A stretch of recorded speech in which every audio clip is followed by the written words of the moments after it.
we did miss a lot of we did miss a lot of sew funds because of the snow. And I think they're, especially in this north end. And because of that, Jim did beg to have it, and we really appreciate it. And then there's so many that didn't. We maybe only had one sew fund when there's normally 3 in a place. So they have the opportunity to get online and to look at this. Also, the products that I'm going to show and the consultants. So actually, we have two North End sew funds going today because March is actually going. You know, this is February sew fund. Just in case you didn't know that. February is the month that just kept giving. You know, it's kind of a long month for being a short month. And what we do is we bring in new notions. We bring in some of our old notions. We always look for things. And we always bring in patterns and books. We will always bring in 2 books per session. And usually we make 2 and 3 samples out of each one of those books. And everything that's up here on the grid wall has been sewn either by myself or my South End partner, Cindy. None of it has been sewn by little Elves or anybody. It's by us. And one of the things that we do, we just said about we bring in goodies. And there's a lot of times that we bring in goodies that don't necessarily have anything to do with what's on the grid wall. And they're just things that you might want in your sewing room because we know we want them in our sewing room. And then we are going to have items that are just particularly used with some of the projects that we do up here. So to start with this, Frayed Lock is a wonderful product. And it is a soft product. It is not Fray check. Fray check can turn yellow and it's a little stiffer. Now, you know the little bottle that we had that they came out with, right? It had a little brush in it? Yeah. They no longer make that. So if you have one of those, keep it. Because what you could do is you could refill it with this. And what you want to do when you have any types of glue, anything like this that has a, nail polish, anything that has some threads around it. Take a little bit of Vaseline on your finger and wrap it around there, and then put your cap back on. You'll be able to take the cap off without putting it in your mouth, and your dentist does not want you doing that, or getting a pair of pliers, and then you break your cap. And so keep those things, just remember, if you keep a little jar of Vaseline, just put it around all your glues and everything else, and you'll be able to open them much easier. You do now. You know it now. Also, we have, we love our marking pens. And this is a Sew Line marking pen from Sew Line. And it is a water erasable pen. It is blue. What you want to do, and you want to make sure you do it, is when you want to mark something on any fabric, make sure you mark it on a sample first. Yeah. Do not mark it on your garment. And then make sure it's going to come out. I've had one thing that didn't come out, and that's, it ruins everything. So when I bring home a fabric, like I did on the blouse that's on the end, the batik one, I brought it home from Expo several years ago, the fabric, and I went in right away and I washed it and I dried it exactly how I'm going to do it after I make the garment. So now that has my fabric softener on it. It has soap, all the stuff. Mm-hmm. And so I want to make sure that when I put this marking pen on there to mark the darts, that I'm not going to end up with blue. It would have been okay. It has the blue in it, but it's not okay. And so just make sure that no matter what you're marking, one of our favorite things are Kai scissors. I know, you guys we do like them. Well, Kai scissors are extremely sharp. And they have a very sharp point, and they can get you in trouble. Because they do. I know this one's going to stay up. And so what we decided to do, these are the sharp ones. They will cut you. These are the blunt end. These are very, very handy when you don't want to stick them into the fabric or stick them into your finger because they will cut you. Kai scissors you can send it back to the company and they'll sharpen them. They will charge you, but they will sharpen them for you. And these are the 4-inch. I keep little tags on mine so that I know. Most of all my handles now are black, and so kind of you want to know which one you're reaching for. So I'm going to pass them around, and you can't poke your partner.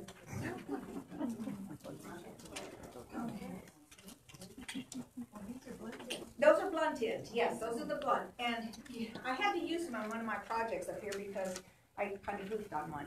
And they work really well.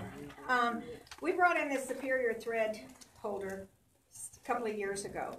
Superior Threads make this.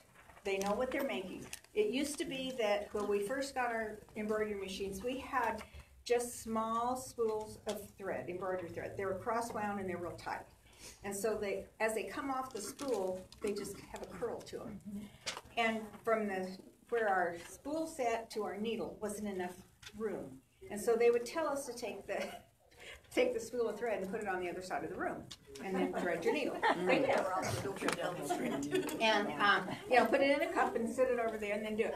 Well, somebody got smart and decided, no, we better have something a little bit, better for us. And so this is by Superior. You know that they make K-cut thread. They make so fine. They know their threads. So this particular thread stand, you'll be able to do it horizontal and vertical in here. There's a small little spool holder that goes right across here. So if your spool has to go horizontal, you can do it. But it always goes up through this eye right here. And so as it's doing, it's taking some of that coil and that curve out. Now it can come clear up to here. You put it in here and then thread your machine. You want to especially use metallic threads with this. Metallic thread is just metal wrapped around a core. And if you have a real fine necklace, and you'll see that it pinches, that's what the metal will do. So you need to use the right needle, and you need to relax that thread so that it can go through the needle without, when you have metal against metal, it's going to fray. And I don't put a conditioner or anything on my thread when I use metallic threads. I just use it. But I do believe in a thread stand. Now, in this thread stand comes several other little goodies for it. Thread caps, spool holder. I put everything in a bag because if I don't, I lose them. And my husband calls me his finder. I don't need to be my finder. So I try really hard not to do that. Well, it goes in the drawer. Yeah, it goes in the drawer, that's right. Okay. Thread stand.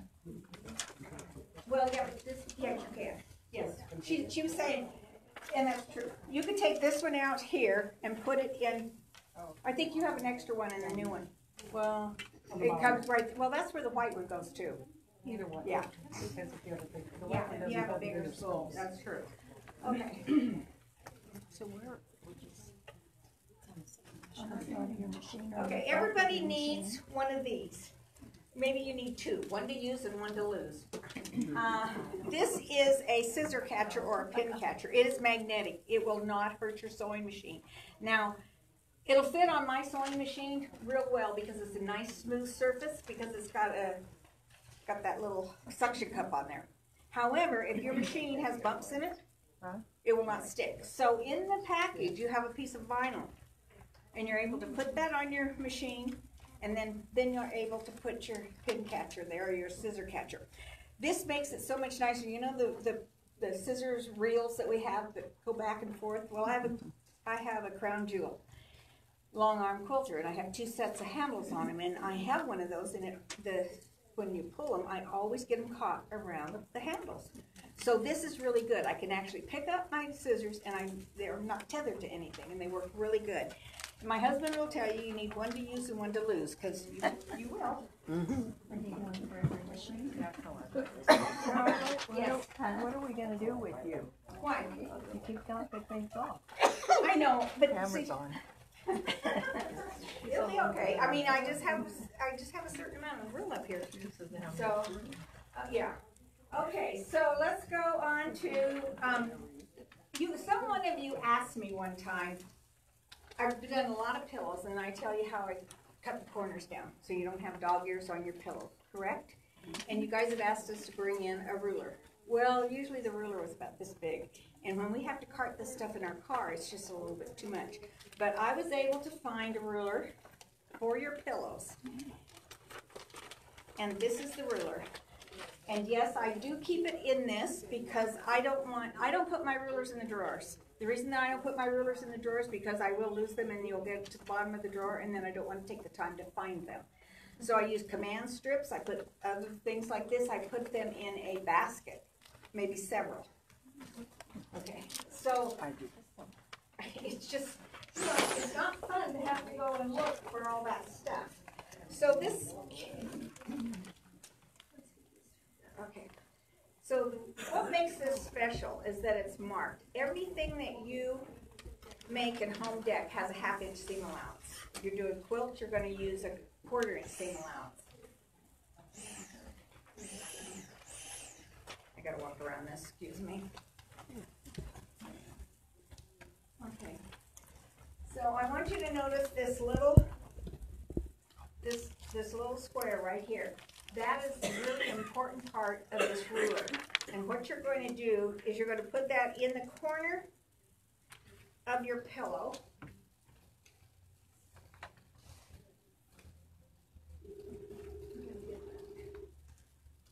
And that's going to be your marking point.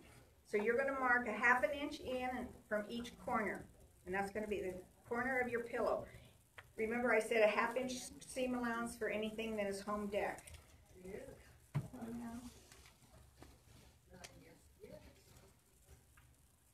Okay, so I would normally take my rotary cutter right away and I would cut away this much and this much.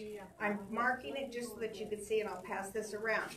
So when you sew, you're going to make your 1/2 inch seam allowance, and then you're just going to follow this cut line in a 1/2 inch. You can cut off your corner edge after you have all 4 corners done, and you're going to end up with a pillow that does not have dog ears.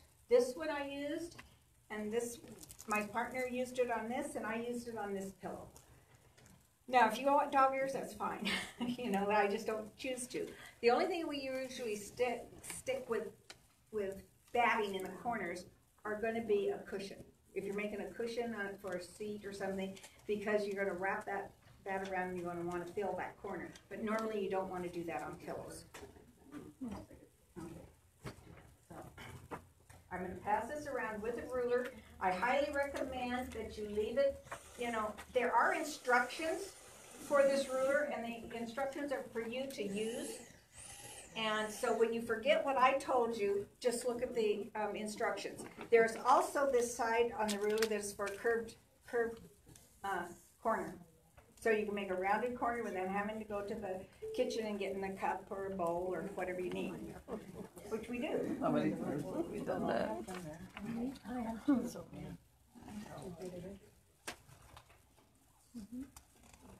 Okay. Now the first, oh no, I have one more thing before the first book. If you guys are teaching, if you're going to teach quilting, or you don't know what a 1/4 inch seam allowance is, and you want to make a whole bunch of half square triangles, one of these for your sewing machines is really, really great. Now, this one is softer. We brought in a couple of different ones, but this one is a soft one, so it kind of just clings to the bed of your sewing machine. But if you will notice, it only this little tiny hole right here, you have to cut that out. Be very, very careful when you do that. Because if you don't and you get a little bit too big, your fabric can catch in it. Now, if your machine, it should stick to the bed of your machine. And so you could take a piece of fabric, take two half square triangles, and you want to either sew a 1/4 inch over here, a 1/4 inch over here. You know our needles move in our machines. You can move your machine needle over. And then all you have to do is line it up, and you don't have to mark. That's the advantage of this. And on the back here, there's a whole lot of instructions. And so you want to keep all of the instructions and everything with this. What I did to my personal one is I want it stuck on the original paper that it comes in, and I just cut the corner here off so that I can peel it off really easily.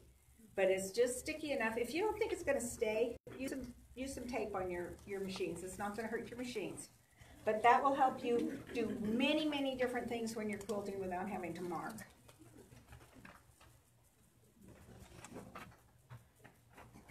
You guys know that I told you one time, and you quilters don't, you kind of suck the air all out of the room when I told you that I threw away my scraps. Yeah, you guys didn't, you just couldn't understand that. So my last partner, Diane, she's no longer with us, but she is a quilter, and so she picked out this book, and it's called Stash Statement. I had to go dumpster diving for scraps because I don't have them. Come to my And house. huh? Come to my house. Oh yeah, my sewing partner did not have to. She was a quilter, so she had a whole lot of scraps. And I actually had to go out and buy fabric to make scraps. Okay, but my sewing partner in this book is this one. I just love this. She has the blue fabrics and has the purples and greens and her stars. People at first thought that this was an applique. It is not an applique. This is a half square triangle. And so you can see that she has 4 pieces or 5 pieces of scraps right in that corner right there.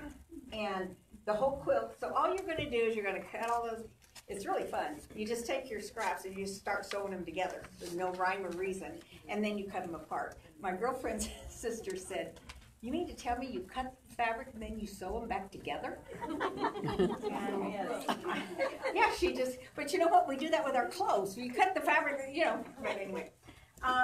So the only thing that I had some scraps was some of this. And so I just made this bed runner. It's quilted the book, and I only took the center of it and made a bed runner out of it. And it was fun, but I did have to, on this particular one, I had to go buy fabric. I already had the orange from my granddaughter, but I had to go buy the fabric that I made the scraps with. And well, when you get now, my sewing partner, I love this one, but because she's a quilter, look at all these cool scraps she has in here. And then this block is really cool. This block, if you don't have scraps, you can just make this solid. There's some great patterns in this book. So this block goes from here to here to here, and then it's cut across here. Yeah, easy, huh? Yeah. And the thing is, it has a lot of negative space, so you want to fill it up with some nice quilting. That one has that's not my really colors, but I have that left over. And this one has a lot of negative space, and as soon as it gets quilted, is when it makes it look better. It has to be quilted because of the negative space. This one, you guys know, because I have all those grandchildren and great-grandchildren. We're going to have 16 great-grandbabies by August. We just found out it's a boy. And anyway, out of the 22 grandchildren, we have 17 are girls, so I have a lot of pink. So I did go and find some pink that I was going to give to somebody, and I made this in there. I love this. This is an actual flower, but one of the things that I did with this, I chose not to, on the half square triangles in this block, I chose not to make that a scrap. I went ahead and I just cut it 2.5 inches and then did it, because I noticed when I was I had small pieces with this piece, and when I'm sewing them together, when I was cutting, I didn't want to cut real close to the seam line, because then I had to cut again. You guys know that when you do binding, and you know how you get down to the corner and you put all your binding strips together, and then you get about the 3rd quarter, and you come across that 45 that you just sewed into that? I used to rip all that out and start again. I don't do that anymore. I just cut that spot out about this big and then do a 45 and then continue to sew.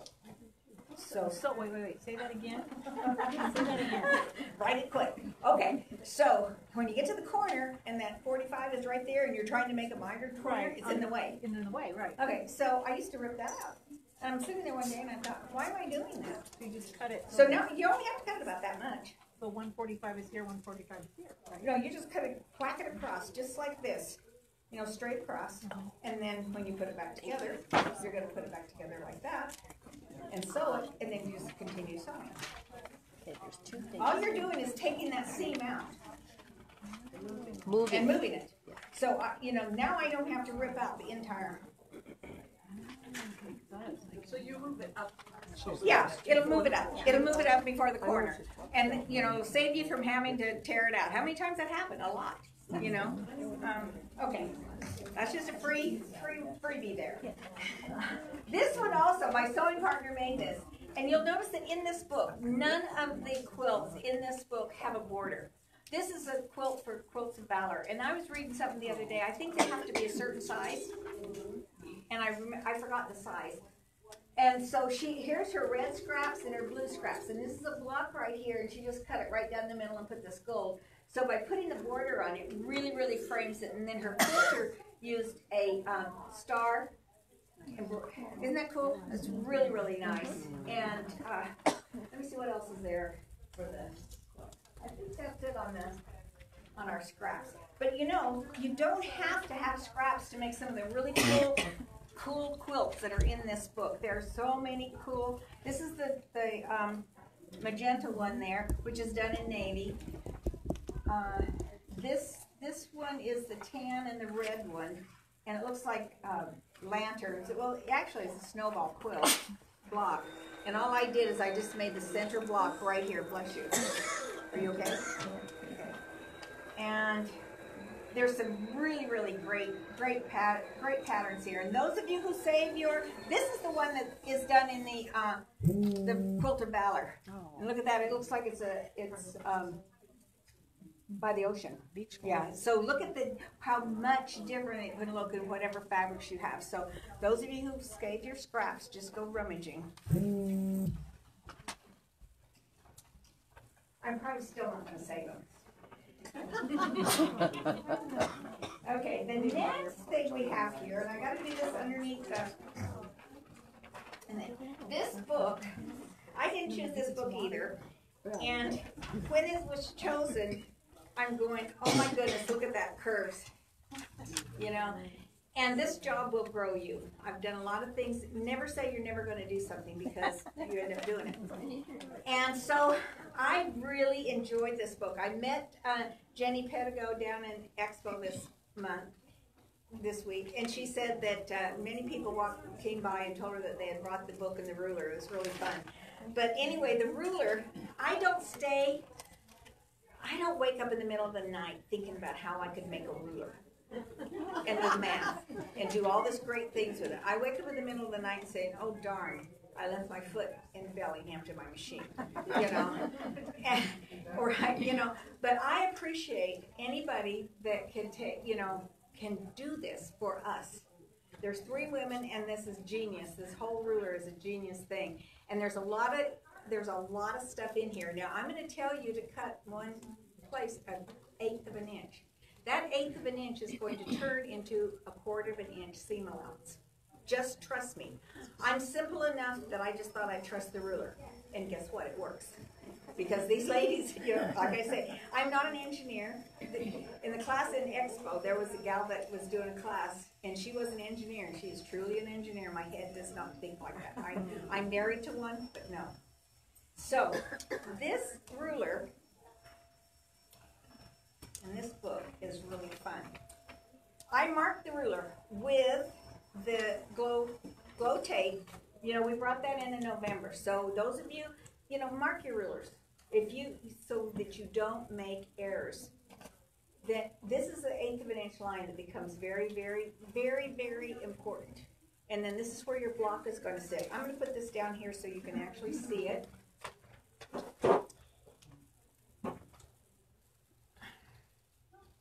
So, tell me if I'm in there. There's a cord right here. Yeah, it's my camera cord. I'll try and without. Okay. Let's see what we got here. So that's perfect. Is it? Oh gosh, that doesn't happen very often. Okay. Now, rotary cutters. You'd have to have a rotary cutter that is going to have enough blade showing that you can go around a curve. If your rotary cutter does not have a deep enough blade to it, and you're trying to go around a curve, you will nick up your ruler, and you don't want to do that. And the Quilter Select rulers that we sell, there's 2 different settings on that ruler. On the back side, there's a toggle switch. And now on the back side of that particular rotary cutter, you turn it either to the left or to the right, and it really exposes the blade. Just be very, very careful because it looks really wicked. So I have this marked, and I'm going to lay it down just like this.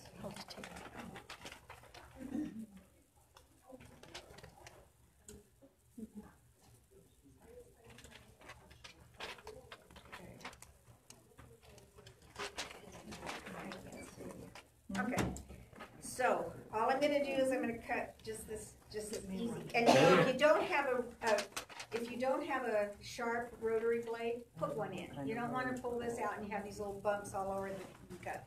So now I end up with two pieces. And I'm gonna put these two pieces together. Let me cut one more because I wanna do it in a different color for you. And you know, marking your rulers is not cheating. If you, it isn't cheating. Huh? It made you see better. Yeah. Well, it might keep you from making errors. I'm going to plug in this iron because I need to use the iron, but you guys have to be really careful with me because I can be dangerous with an iron. I burned my sewing machine cord one time. But you know what? I wasn't going to tell my husband. But when I went out and I saw that his saw cord was sawn in half, I said, I can show him. Anyway. You guys think alike. Yeah, we do. We don't keep very many secrets. I mean, you might as well tell him. He's going to probably find out anyway. Yeah, when you ask him to fix it. Yeah. So anyway, we really need to watch Charlotte on that. Okay, there's on the tulip one over there. You're going to take two 5.5-inch squares, and you're going to make a half square triangle out of it. And then you're going to cut it. You're going to trim it down to the 5 inches. Each square is 5 inches. So if you guys have a lot of charm squares. Does anybody have those in their drawer? Mm-hmm. They look really good when you make something out of them. They look better there than they do in your drawer. Get them out and use them. Okay, so everything comes out to be a 5-inch square here. So now, those of you who save scraps, this is wonderful. So this is the only part of this that you're going to use. And you're going to throw this part away. But those who save scraps, you will save it. And so this particular piece is going to go right up here and make. Oh, isn't that cool? Okay, so I'm going to make it one, and I'm going to show you how it goes. I've got to move this to the sewing machine.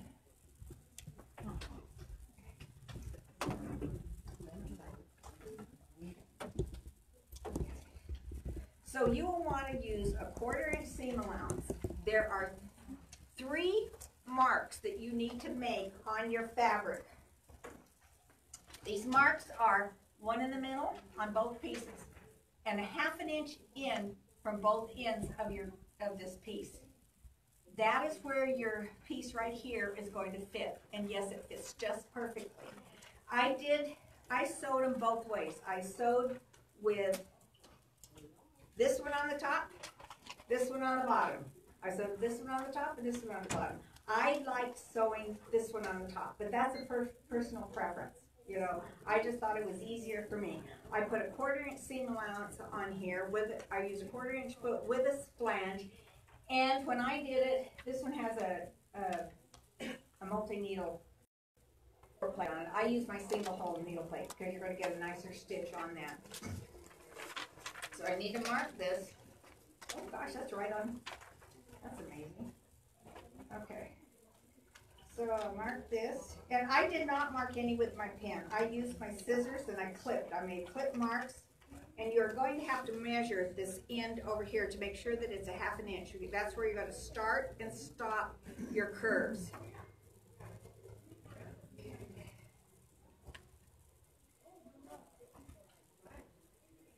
I think I need a pair of good scissors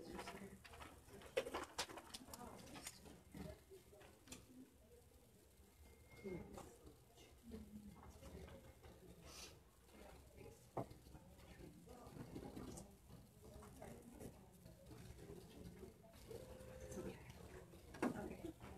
So, I have this one marked. Must have dropped it. Okay. This one marked. I don't normally sew standing up, but we'll do this. The only thing that you're going to put right sides together, put this one right in the center.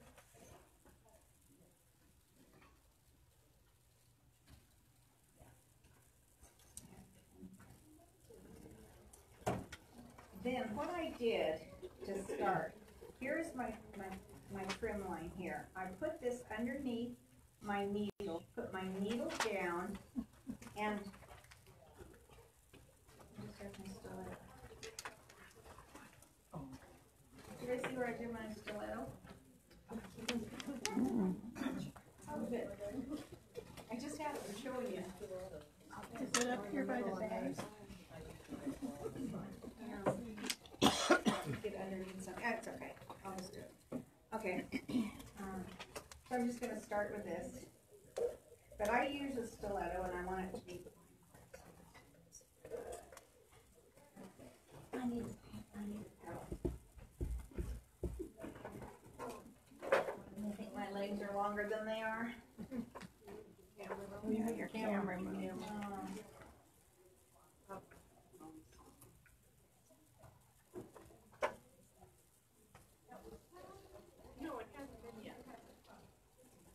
Somebody needs to help me with this machine. Yeah, you also need to move your camera. I will. Julie. Sorry, I gotta help Charlotte. Yes, you do. Somebody needs to help me. What do you got going on? I pushed okay. Yeah, you just don't have your ADT on. Okay, second wants to do. Okay. Okay. Is it, okay, where am I now? So step on the gas. I will. Yeah. I gotta get it in there. Oh, you get it. I gotta get it in there, cause I moved it. Okay, thank you. So I'm gonna keep this my center here.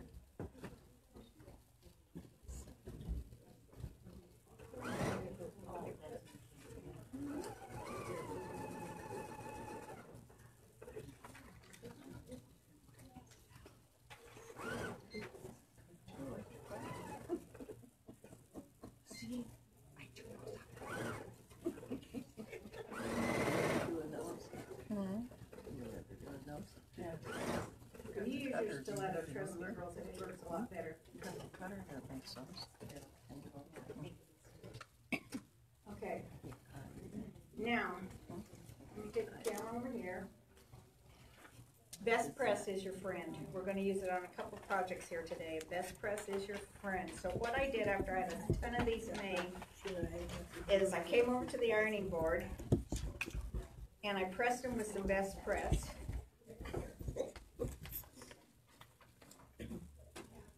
There it is. Open this.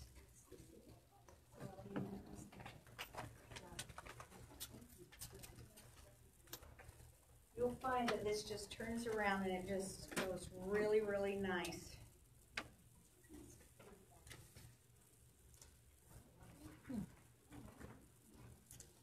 Was that not the easiest? I mean, these gals were smart. Okay, so now they give you enough grace that you can make a mistake and it's gonna still come out okay, which is really good for at least me. I gotta unplug this. You guys saw those cute little irons? You know what? Somebody is gonna bring those in when, I'm not sure which month, but they are gonna be brought in, yes. We brought them in before. So here, now this is where the 1/8 of an inch comes in really handy. You're always gonna put your block this way, always. And you're going to line up this 1/8 of an inch mark here and this one here with the edge of that curve and the edge of this curve down here. Are they both in there? Okay. Pretty close. Pretty close. Turn it higher. Oh, Turn it counterclockwise, the fabric. no, I can't. I gotta keep the fabric this way. I've gotta keep the fabric. There. Okay. Okay. So this line is important. So you're gonna line up it up here, and then you're gonna have an 1/8 of an inch line right here, and then you're gonna take a nice sharp rotary cutter, and you're gonna cut this off. Then you're going to turn it around, and now if you look at this 1/8 of an inch mark just turned into a 1/4 of an inch seam line. I don't know how it does it, but they're smart. And you know, my husband will ask me a lot of times, how comes that work, or why does that work? I don't know. How does it work? I don't know. Third time I say I don't know and I don't care, because it works.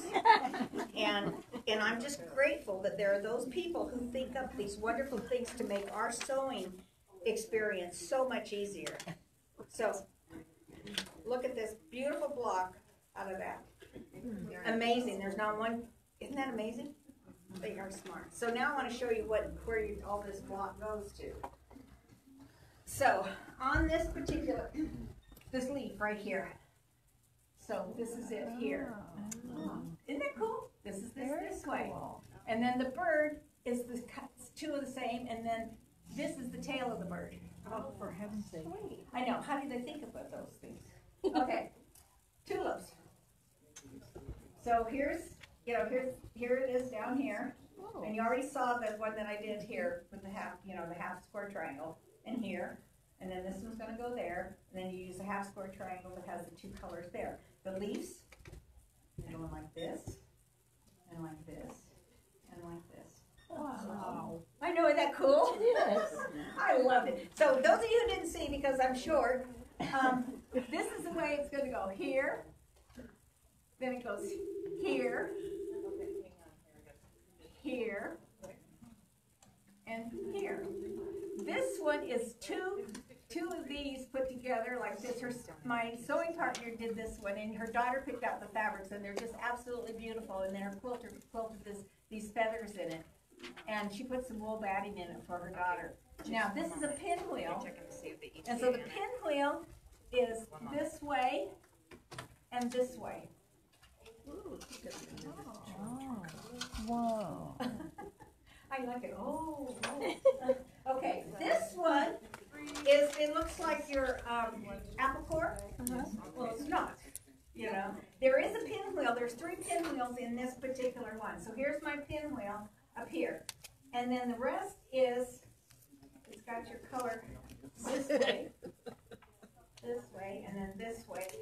I made sure that when I did this, I laid them down on the floor, and then I did one block by one block, because I didn't want to get messed up, because you can. Yeah. And I didn't want to walk too fast, when you walk by, because then you kind of turn them up, and And the best thing to do is actually take a picture when you lay it out. And then, if you do mess it up, go back and look at the picture that you just took. It would work really good. Oh, this is the first one I made. And I really love doing this. This is some of the cabbitude in it. And I think they use 4 colors in it, and I use 3. And so here we have a block here, and one this way. And then this part of this is all this right here. I know I'm short, but, Isn't that cool? Yep. Wow. And it was fun to do. And I will make more. It's just really easy. And I'm the one that really didn't want to do it. Because I went, oh my goodness, that looks just way too, I do like a challenge. So, but anyway, I'm going to show you, I'm going to pass this around, and it's going to show you here where the marks are that you're going to mark. And then this is the actual square that you get out of it. And you can see that once you cut this to the 4-inch mark for that block, that 1/8 of an inch turns into 1/4 of an inch. Now, those of you, don't overthink it, just trust it. I'm trying to overthink it. That's called the mini curve. Mini curve. Yeah. QRC mini curved ruler. There's a curved book and a curved ruler. Okay? The book is just full of stuff. One of the customers came into I think it was Kirkland. And she had made, I'm going to pass all this stuff around. Now there is instructions in here. Keep the instructions and take the paper off of the ruler, and then put it in a plastic, just like I say.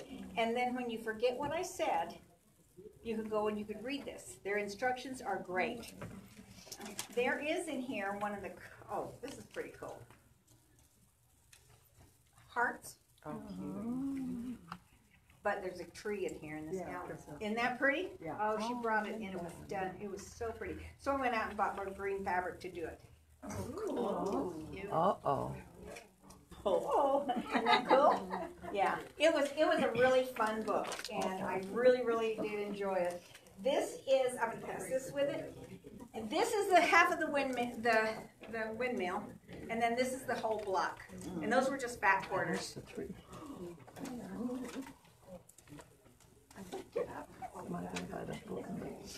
Okay, I promised you guys I was going to talk to you about one of our most favorite things, and it's real popular right now, and that's the Jelly Roll Rug.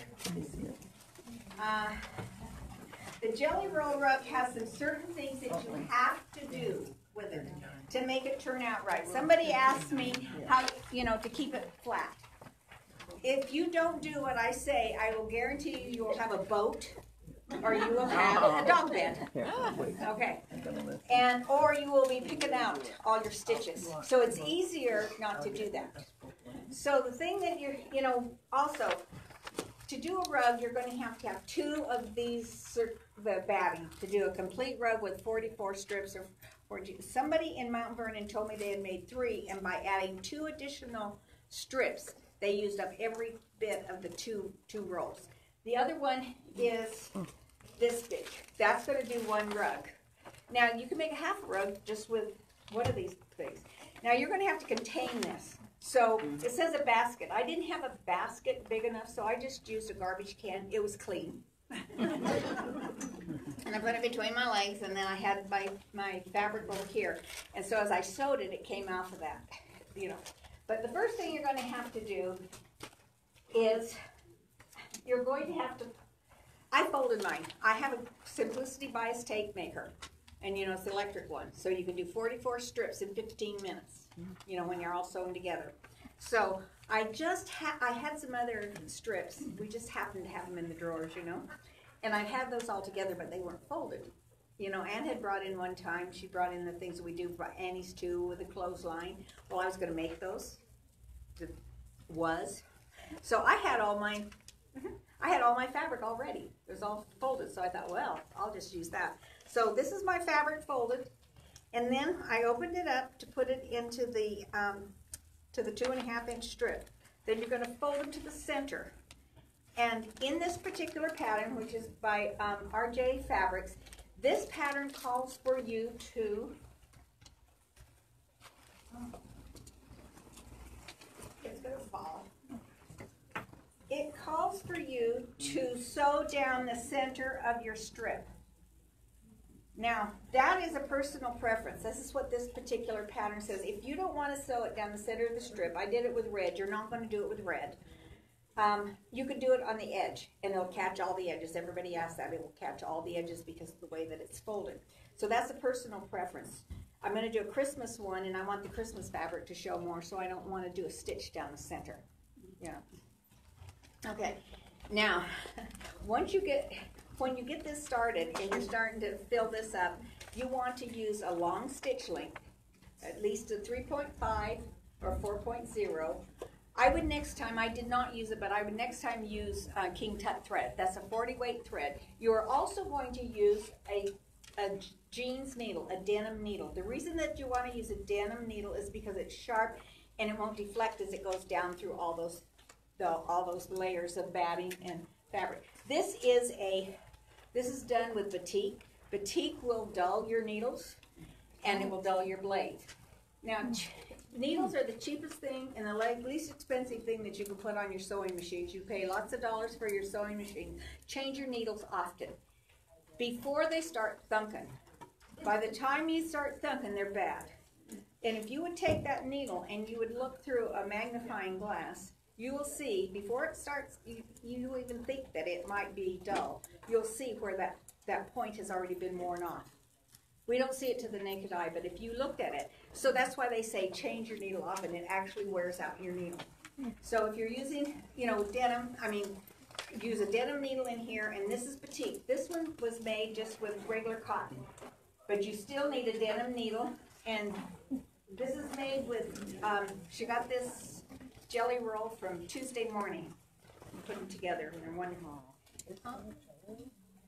And then if you're going to do the two battings in it, I did not sew my batting across when I'm butted them up. I just butted them up and just kept sewing. You don't need to attach it, because, yes. So do you, when you're putting your jelly rolls together, do you do it this way? Yes. Or you don't, No, you want them this way? I did mine all on the You 45. want them like the 45, Mhm. okay. Just like you would your binding. Okay. Yeah, I did. That's how I did it.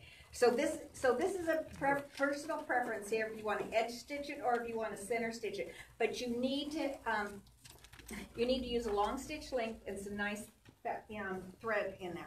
Now, as you're folding that and you're going through your sewing machine, you want to stop. Well, no, you got it all done. Now you're going to put this all into a ball, just like you would yarn. Take all this stuff that you just made, all this right here, we'll put it into a ball of yarn. Put that in your garbage can or your basket, and that's where you're going to sew it. Once you have that done and you're going to start putting your rug together, I used a zigzag stitch. That is a personal preference on how wide. I did it the widest, and then on how close you want your stitch length. I think that's a personal preference also. And I did my stitching down the middle of this in a dark color, but when I started to do the zigzag, I didn't like it, so I did it in a gray. It just looked better. And if I'd have been thought farther ahead, I'd have done it with King Tut because it's got that variegated thread, to it. So once your hardest thing is to go around the first couple of corners to lay them flat. And once you do that, you're going to get out to about this row, and you're going to take it off your machine. And you're going to spray it with Best Press. And you're going to put it on your ironing board, and you are going to iron it, and you're going to leave it there until it dries. Okay, and you're going to do it every couple of rows, because if you don't, that's where you get a bowl.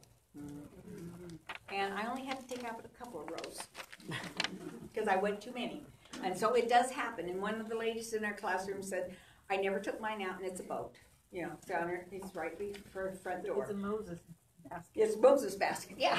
So anyway, you will want to definitely, one of the ladies said she did hers on the floor. But the reason I want you to do it when it's dry, you've got to keep it dry so that it lays there flat. I have a Laura Star iron, so it really gives out a lot of steam, and it has the ironing board that sucks out that moisture. But you still need it to sit there until it gets cool. We always want to be in a hurry.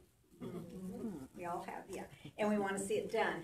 But this is something you want to take your time with, or you'll be taking it out, and that's up to you. If you want to take it out, then you got to fiddle with all that thread, But anyway, it's a fun project to make.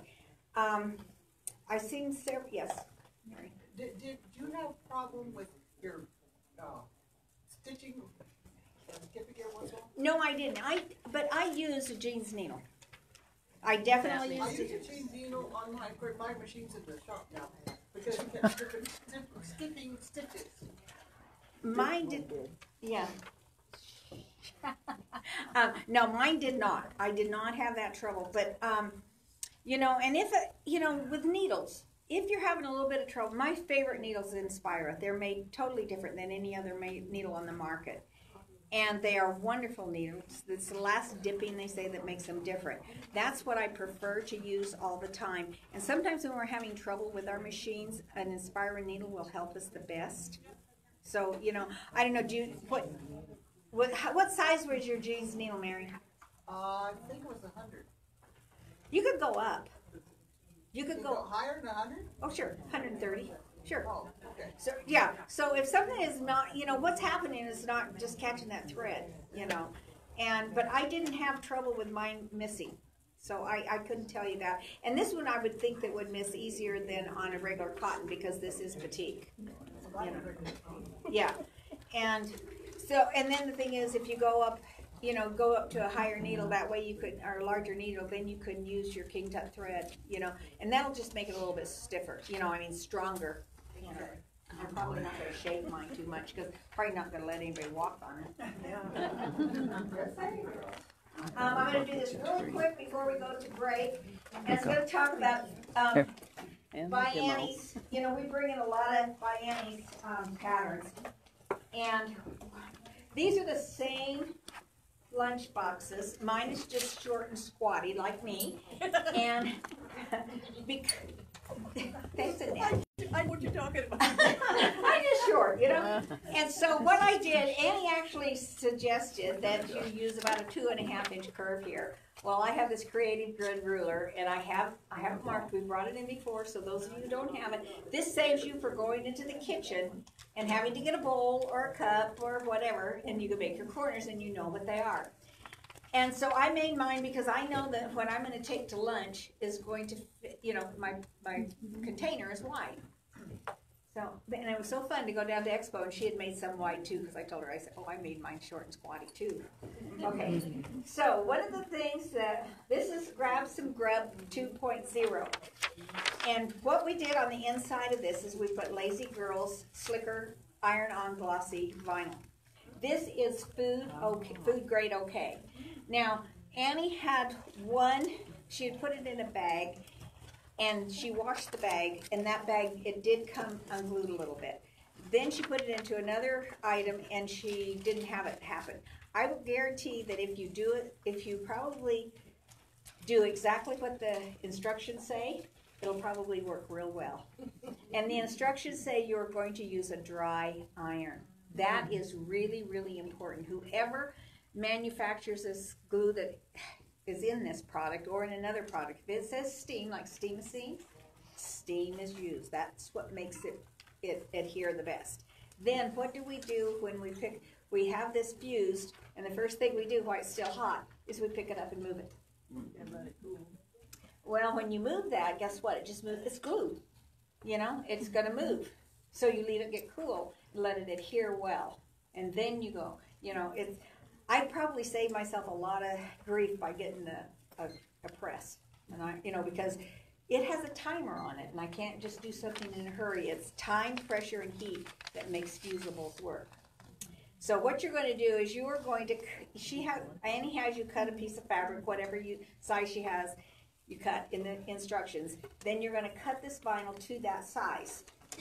Put your right side of your fabric up, put the sticky side, you're just going to peel the paper off, put your sticky side right onto the right side of your fabric. Now press it. Oh, don't press it with the vinyl on there. You got to put the paper on first. So you're going to take the release paper that you just took off, and you're going to put a glossy side down, and then you're going to iron it. And don't move it. Just let it sit there. Then you're going to cut out your pieces.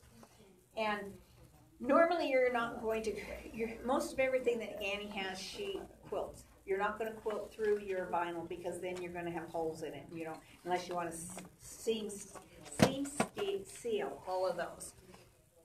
I've been really happy with this. She gave me a roll last year, and I used it, and I've been really happy with it because some of them don't work as well, and I like the fact that it was food grade. Okay, so here's the inside with the vinyl in it. She also had a mesh pocket in here, and she asked you to put in fold over elastic on the top because mesh is stretchy, so I did put that in. Now I don't want to have a black inside of anything because things get lost, so I did mine purple inside.